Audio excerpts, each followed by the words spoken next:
Hello and welcome to the Court Case podcast with me, your host James Court, and It's Sweet Tea. Hi guys. hello everybody. We've got a great show for you today. We're going to be joined by Athina from the Finding My Fit podcast. She's going to be talking to us about her book, her own podcast, as well as dealing with eating disorders and many other interesting topics. All of that is coming right after this, guys, so stay tuned.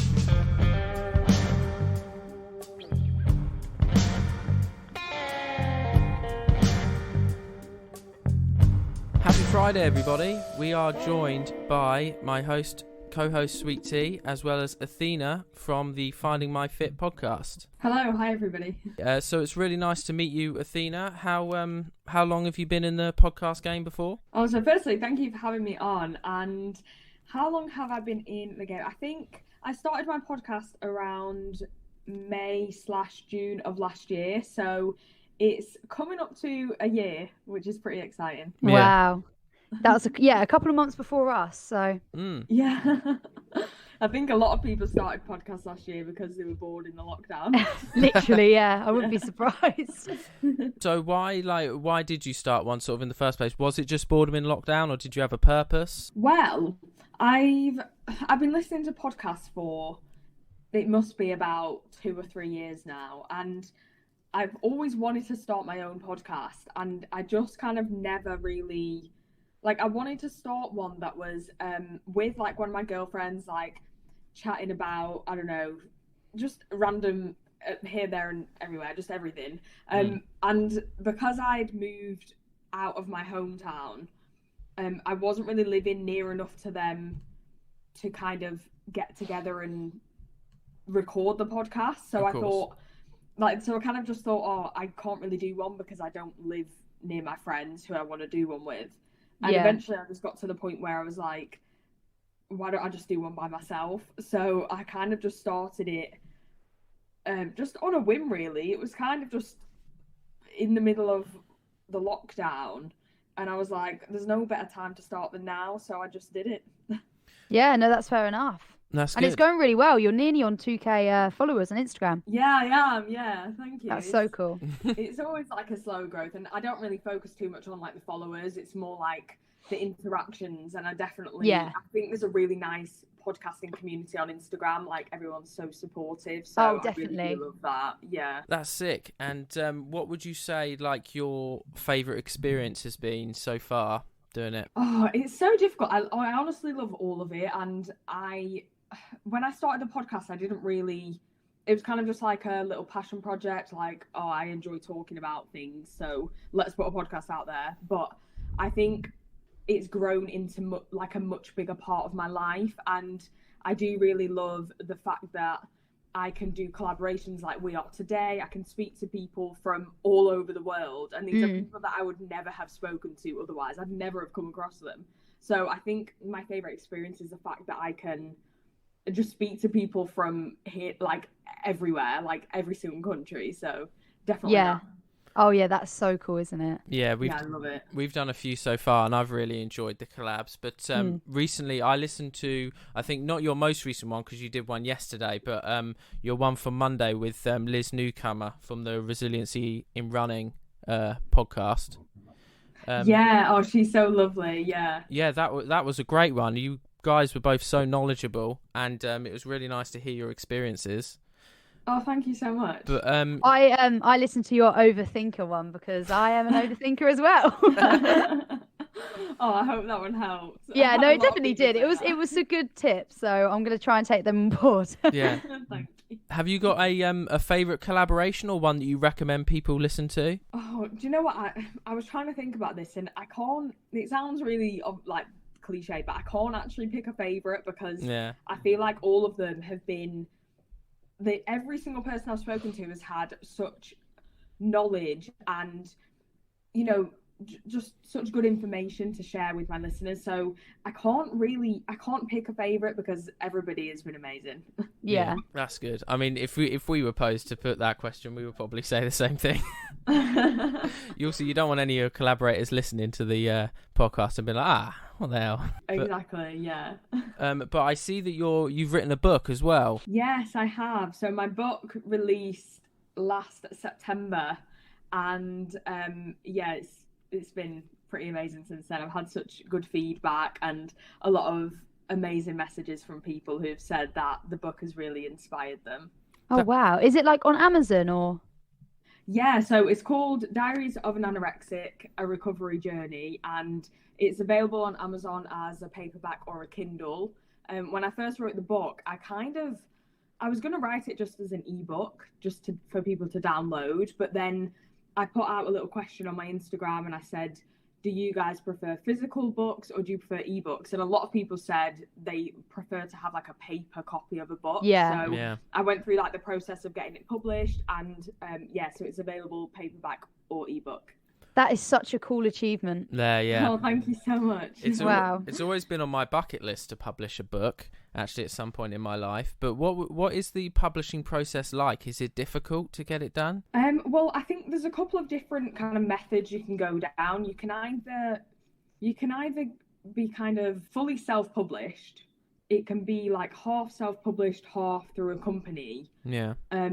Or you can do it, I think, fully through a company. I'm not like 100% sure on all the ins and outs, but the way I did it was I wrote all of the book myself. I pretty much did all of it, and the only thing I kind of outsourced was the actual publishing, so the putting it on Amazon, the actual printing of it. So I kind of the only part that I kind of outsourced was actually putting it online. Okay. Wow. How long did it take you to write a book?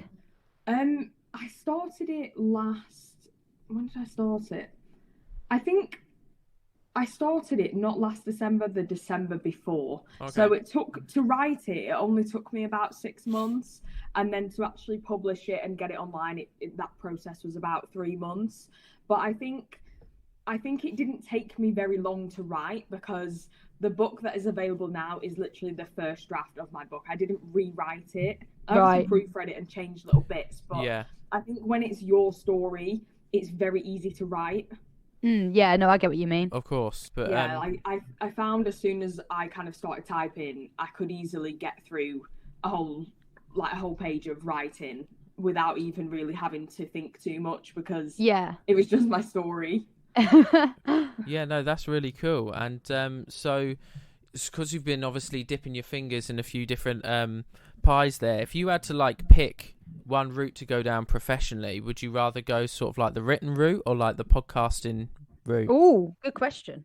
Yeah, that is such a tough question, and you got it spot on there, because I have so many fingers in so many pies, and it's kind of like it's got to the point now where I'm like, I need to slow down. I need to, focus on fewer things. Yeah. And I think if I could choose like one thing that could be like my job, my full-time career, it would definitely be podcasting, because like we said before, it enables you to interact with different people. I love like just getting my mic out and recording and editing. I love doing the social media for it.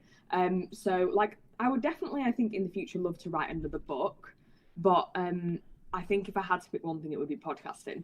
Yeah, well, yeah, I completely agree. But I really wanted to get onto like your whole journey with your eating disorder and stuff, and tell our listeners about that. Yeah, because, of course. To be honest, I've never really. Well, I mean, a lot of the time, eating disorders are quite a private battle. I don't think I've never really experienced anyone that has disclosed with me anyway that they've had an eating disorder. So yeah, it would be one of the first times talking to someone for me that's had one. So like, when did the disorder first like rear its head? How long of a battle was it? Yeah, so I suffered with anorexia, and I was first diagnosed when I was 13 years old, and I would say I was fully recovered at the age of about 21. So I suffered with for about 7 years, pretty much throughout my whole teenagehood. And I mean, that is quite a long time compared to a lot of the people I know who have been through it. For them, it was like, I don't know, a couple of years, and then they got treatment and they were kind of on the road to recovery. For me, I was in and out of treatment, but it did take me that little bit longer. Yeah. But then there are people who who never recover and they live with it forever. So it sounds like a long time, 7 years, and it kind of is, but at the same time, it also isn't, because some people can have it forever, if that makes sense. Yeah. Yeah. But you were experiencing it through like your teen years, which are like your most important time. Mm. Yeah, I mean, between like the ages of 12 to 25 is the most common age for people to suffer Yeah. with anorexia, in particular women. I mean, there are male, like, I think it's about a quarter or a third of the anorexia sufferers are male, but it's predominantly females. And Yeah. it's kind of like, I guess it's kind of the worst time to suffer with an eating disorder, because that is the time where you're meant to be growing, you're putting down bone mass, Yeah. you're making those social interactions, and you kind of miss out on all of that if you're anorexic, so it can be really detrimental. Oh, that Yeah. sucks. Yeah.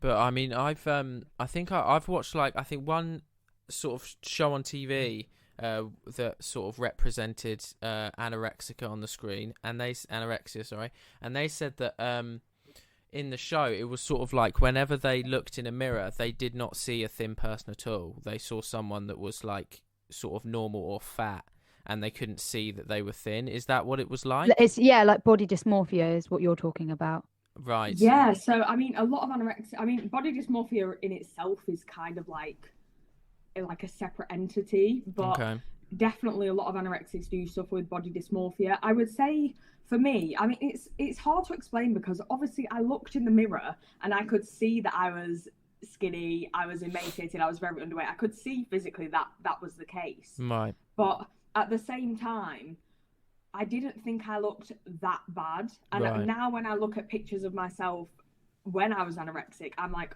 wow, I look awful. I look like a walking skeleton. And at the time, I was like, oh, I'm a bit underweight, but I don't look that bad. So there was definitely an element of kind of this body dysmorphia. Yeah. Yeah, it's kind of scary. Yeah. Yeah. I can't imagine, because it's like your own mind playing tricks on you, like trying to trick literally. you. That's got to be an awful thing to try, especially trying to come to realize that it's not healthy. Yeah, 100%. It's horrible. I feel like with anorexia, it's like you hate the way you look, and you know that the things that you're doing are so unhealthy and not good for you, but you just feel this compulsion to continue. Right. Yeah, I get you. It's really hard to explain. Yeah, sort of like an addiction, I suppose. In a sense, yeah, it's like an addiction to controlling what you eat and exercising and, the number on the scale. Yeah, of course. And do you have any advice for anyone that's listening that might be struggling from these sort of disorders?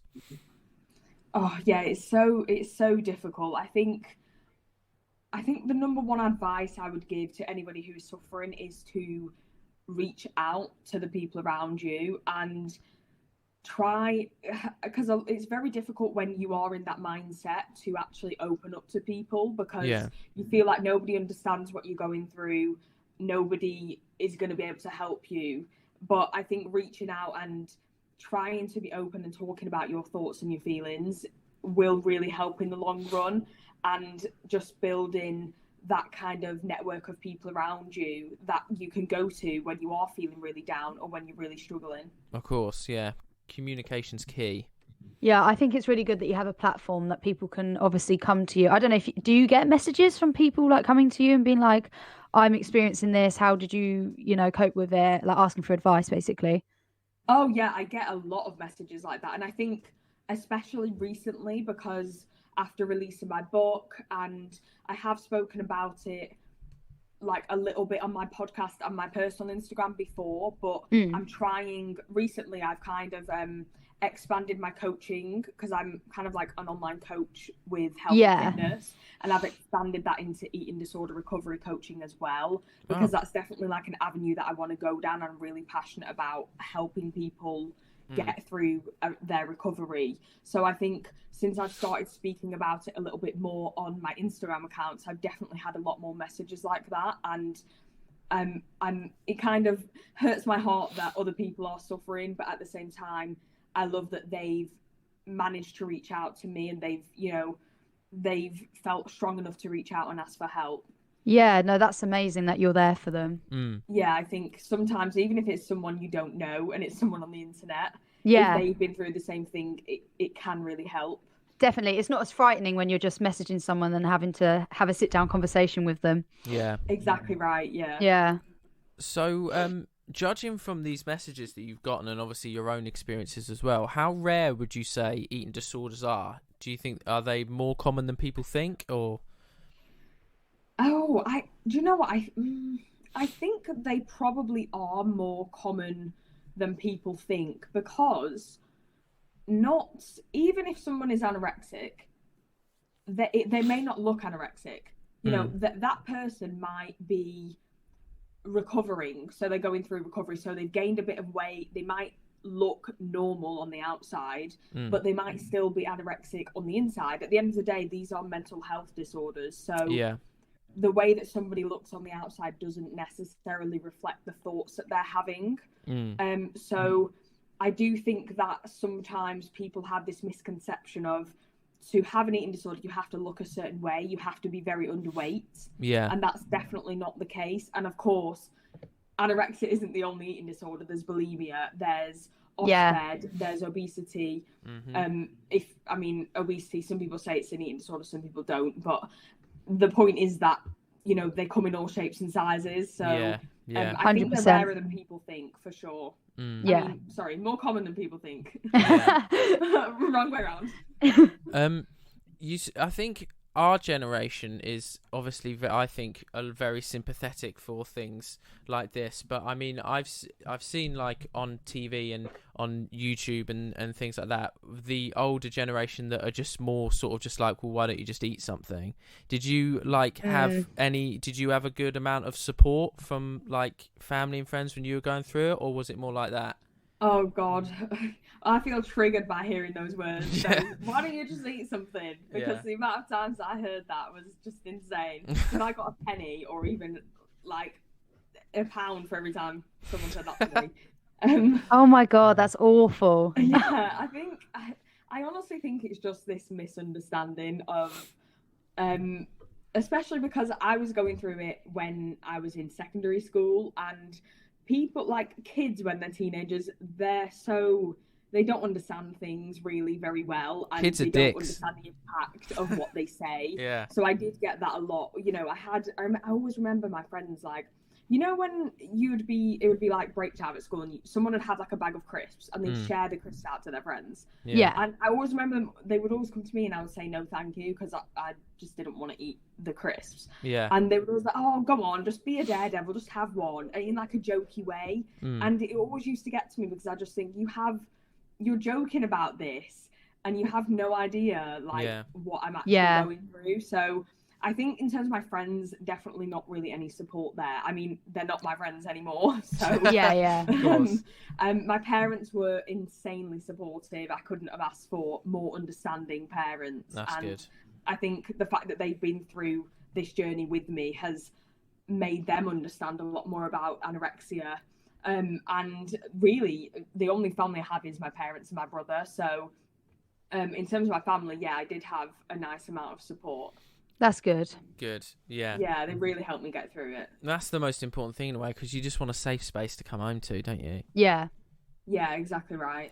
But I wanted to talk a bit about, like, the representation of these sort of disorders and things in the media and online and stuff. And what are your thoughts on the whole sort of like body positivity movement? Because, for example, I see a lot of, when I am scrolling through Instagram, I see a lot of body positivity stuff that's sort of like pro overweight people, but I don't see as much when it comes to people that are on the sort of underweight side, for example. Do you have any thoughts on that? Yeah, it's a tough one, because I'm all for, you know, there isn't one size fits all. People should feel confident and happy in their bodies. Yeah. But at the same time, I'm also a health and fitness coach. So I feel like everybody, I don't really believe that there is health at every single size. Yeah. And I do think that, yes, you should be body positive, but there is a level where you become unhealthy. So on both sides, whether that's underweight or overweight. Of course, and I think it's finding that balance. I do think that we are moving a lot more towards accepting different body shapes, different body sizes. Yeah. And that's great. I love that. But I do think at the same time, sometimes being very overweight is, I don't want to say glamorized, but it's, a lot of people are saying that that is acceptable. Yeah. And I do think, you know, do what you want, but I do think there is a point where you become unhealthy. I completely agree. Yeah. Yeah. Yeah. Because you do see these people. I think there was Tess Holiday, I think her name was, is really, really overweight, and she's like on all of these magazine covers and stuff. And it's sort of like, what message are you sort of sending to younger people, you know? But... Yeah, exactly. Like, it's so difficult because, yeah, I think it's a very sensitive subject, but I do think that we shouldn't necessarily be like glamorizing someone who is literally like morbidly obese, because like you're just sending the message to people, like to children growing up, that it's okay to be that overweight, and being that overweight is very unhealthy in the long run. So yeah, absolutely. It's like finding that balance. Yeah, definitely. Do you think the body positivity movement skews female? Because like I do not see much in the way of like body positivity stuff for men. And for example, if you look on like a lot of magazine articles, women are referred to as plus size and men are referred to as obese. Do you think there's a problem here in this? Yeah, I do. I think the whole body positivity movement is very targeted towards females and making females feel amazing at any size. And I can't say I've ever seen anything targeted to males when it comes to body positivity. Yeah. And yeah, I do think there's a lot of different words like plus size, curvy, whatever it is for women. But I never hear those words for men. No, yeah, definitely. It is always just like fat, obese, overweight. And yeah, I do think it's very one-sided for sure. Yeah. Dad bod's the only one that comes to mind for me.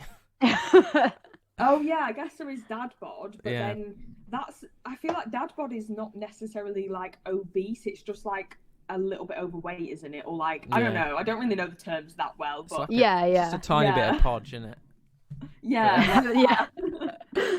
But, podge. Yeah. It's a good word, I like that one. Yeah, it's a funny word. Another thing that I wanted to touch on a lot at the moment is because they're trying to bring in like laws for this stuff as well. It's like the whole sort of airbrush culture of like Hollywood and Instagram and these influencers and stuff like that is the way that they can make themselves look so different. And especially, I think there was one recently, it was one of the Kardashians, not Kim. Kendall, that she did that modelling thing, and apparently her photo is so ridiculously airbrushed, and she's got like the most followers on Instagram, so like, is that wise for her to be doing on her platform, you know? Oh, see, I don't really follow the Kardashians. I can't say I ever really read anything about them. Yeah. That's probably for the best. Yeah, honestly, I think they're just all very fake, and I can't be bothered. I don't have time to waste reading about 100%, their stuff. Yeah. So, yeah. But yeah, I think I didn't realize there were actually like laws being put in place for that kind of thing. They want to, I think, or at least like regulations and stuff. Oh, I didn't know that either. I mean, in some, not in every country, in some countries. Wow. I think. Yeah, I don't mind. I don't know. I don't mind people maybe smoothing their skin like the tiniest little bit, but then it does get to that point where, like you said, someone looks completely different, and especially when it's celebrities that have millions and millions of girls or males, whoever, looking up to them, that are growing up and seeing this level of beauty that they put out on Instagram, even though this is a fake level of beauty because it's so edited. These girls and boys that are looking at that think that is them in real life. Yeah. They might look at themselves and think, why do I not look like that? Why do 100% when she doesn't? Why does Kim Kardashian have the most amazing curves and I don't? And a lot of it is probably edited, and but when you're like a young teenager, you don't really think about the fact that it's edited. You just see it for what it is. Yeah. And you think that it's real. So I think it's very, I'm kind of glad that they're thinking about putting this kind of regulation in place, because it can really affect you. And going back to what we said about eating disorders, you know, it for me at the time, social media wasn't a massive thing, but it was I used to watch like all the music videos and the celebrities, and it really perpetuated my eating disorder, looking at all of these perfect bodies and these perfect people online. So I do think putting in these regulations might help to decrease, eating disorders and body dysmorphia. I think so as well. 100%. I think more, even if it's not people's Instagrams, I think more like corporations and advertisers and stuff. I think more need to take responsibility. Like these big budget places, they shouldn't be just getting supermodels and then making them look even more amazing and just. I know, it's so toxic because it gives like women and boys like the expectation to uphold for like a future partner or how to look and stuff like that, and it's just awful. Yeah, exactly. It's also fake, and I think big corporations, Instagram, any social medias, I think they all should have a bit of responsibility when it comes to this kind of thing. Yeah. Do you diet? Do you have like a specific diet that you go on? Like food wise, are you vegan or vegetarian or? Yeah, I'm vegan. So Oh. I've been vegan for about how long has it been now? About 7 or 8 months. But prior to that, I've been vegetarian for about 6 or 7 years, and I've honestly never been a massive meat or dairy consumer. I don't like most dairy as it is. The only thing I used to eat was yogurt that was dairy based. Okay. And then in terms of meat, I'd occasionally have chicken, but that was pretty much it. So Yeah. And I mean, I'm mainly vegan for the ethical reasons, but also because it's so easy for me to not eat meat or dairy because I don't really like either of them. Yeah, that's fair. Yeah. So yeah. Well, as you're vegan, do you find shopping a lot more expensive than if you weren't vegan? Because I think like buying meat and stuff is a lot cheaper than buying alternatives.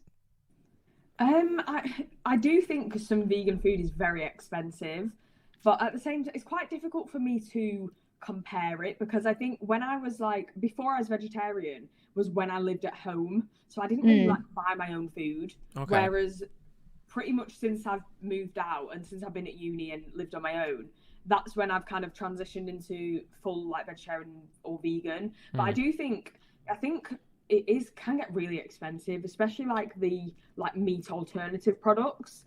You're looking at £3 for something that you're going to eat in one sitting. Yeah, it's quite expensive. Yeah. Do you have to put a lot of research into the vegan diet? Because obviously there's stuff like iron that you would get in meat. Do you need to take supplements, or do you have to research, put a lot of effort into what you're looking for? Oh yeah, that's a good question. So I mean, I've always been very interested in nutrition. So I think for me, I already have quite a good baseline level of nutrition anyway.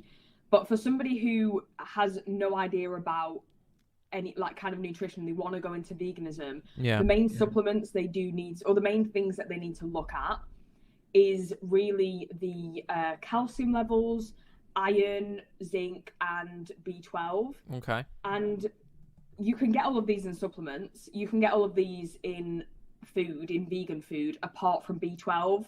B12 is predominantly in animal products. Right. So oh wow.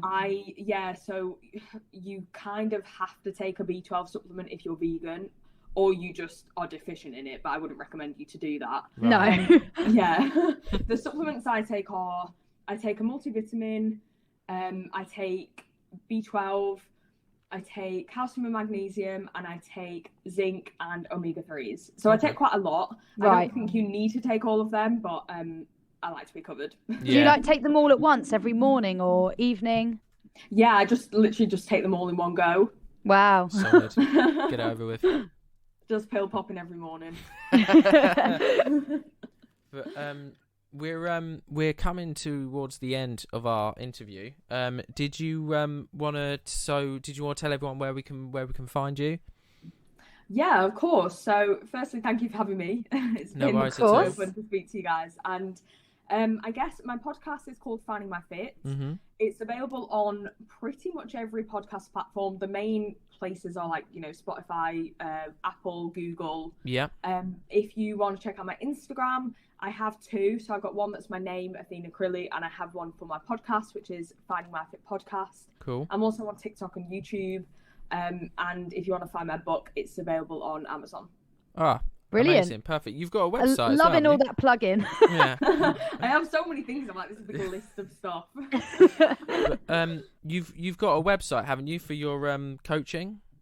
Yes, I have. So the website is I'm in the middle of buying a domain for it. Okay. So I will, if I could send you guys the link, and if you want to maybe put that in the show notes, because it's quite like a long. Yeah, absolutely. Yeah, 100%. Yeah, that's got like all of my coaching information as well as my podcast on there, if people are interested. Perfect. Yeah, well, absolutely. We'll do that. Thank you so much for coming on our show.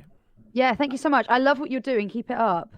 Oh, thank you so much. I love your podcast too. Oh, thank you so much. Okay, that was Athena from the Finding My Fit podcast. It was so nice to have her on. The reason that we did this special episode this week is because just last week, the 1st to 7th of March, it was Eating Disorders Awareness Week, actually. Yeah. So, did you know that, T? I did know that. Well, perfect. Hence why we did the collab. Yeah, so if I know, guys, we do plan things in advance. But so if anyone wants any information about eating disorders or beating eating disorders, obviously there's Athena with her podcast as well as her book. There's also a government website called beatingeatingdisorders.org.uk, but it can be disorders in all shapes and sizes: binge eating, obesity, anorexia, bulimia, all of those sort of ones.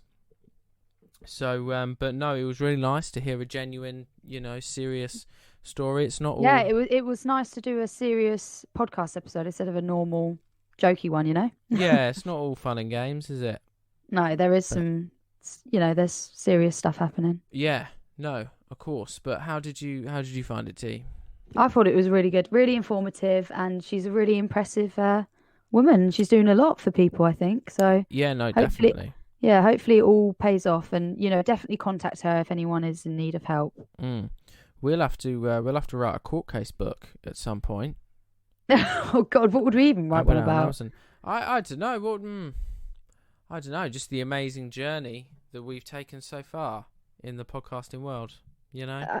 I am not a writer. I'm awful. So you'll be on your own for that one. A guide on how to podcast.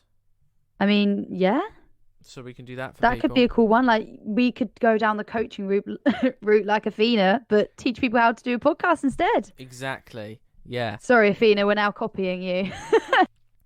Just to add on to the end of our episode, we have announced a giveaway to celebrate the fact that we've got 1,000 followers on Instagram. And 1,000 listens or over. And 1,000 listens. Not to brag. which is really good since we started. Yeah, no, I'm really happy for us. Yeah, no, I've loved it, and I'm happy that so many people are supporting and listening. But to celebrate that, we are doing a giveaway over on our Instagram page. So if you want to get involved in that, please head over to our Instagram at Court Case Podcast. We've got some great prizes in the works with one of our sponsors that we had a sponsorship with, which is LEB Illustrates. She's follow her on Instagram as well. It's LEB Art. Yes, so she's going to be sorting out some goodies for you guys to win. And we've also got very recently, our podcast has moved on to YouTube as well. So you can head over to the YouTube account, which is the Court Case Podcast, and believe it or not. Yeah, believe it or not. And if Spotify and Apple Podcasts and stuff isn't your way, that you like to digest podcasts, if you like to get them up on YouTube instead, then that's the way that you can do it. You can head over to YouTube now. YouTube's pretty cool. It's got a little wave bar and everything when we talk. So yeah, it's nice. The new host site that I do the podcasts on automatically makes them for us, which is really nice of them. Like and subscribe, guys. Like and subscribe. Yeah, please like and subscribe. Make some comments. Get some conversation going. We've got a Patreon account as well if you want to support us, because we do need all the help that we can get. So that is, if you want to support us, you can head over to our website for that. That's www.courtcasepodcast.com, and it's in the Support Us tab. And if you fancy a little read, there's a blog on that website as well. But that's us plug-in and over and out. Yeah, so thank you so much again, guys, for tuning in. And please support us on all the channels, and we will definitely see you next week. Thank you for listening, guys, and we will be back next week, just me and James. And we've also got another collab for the end of the month. So that'll be really exciting. Stay tuned for that. Yeah, loads of amazing stuff coming up real soon, guys. So stay tuned. We hope you enjoyed, and we will see you all next week. Bye.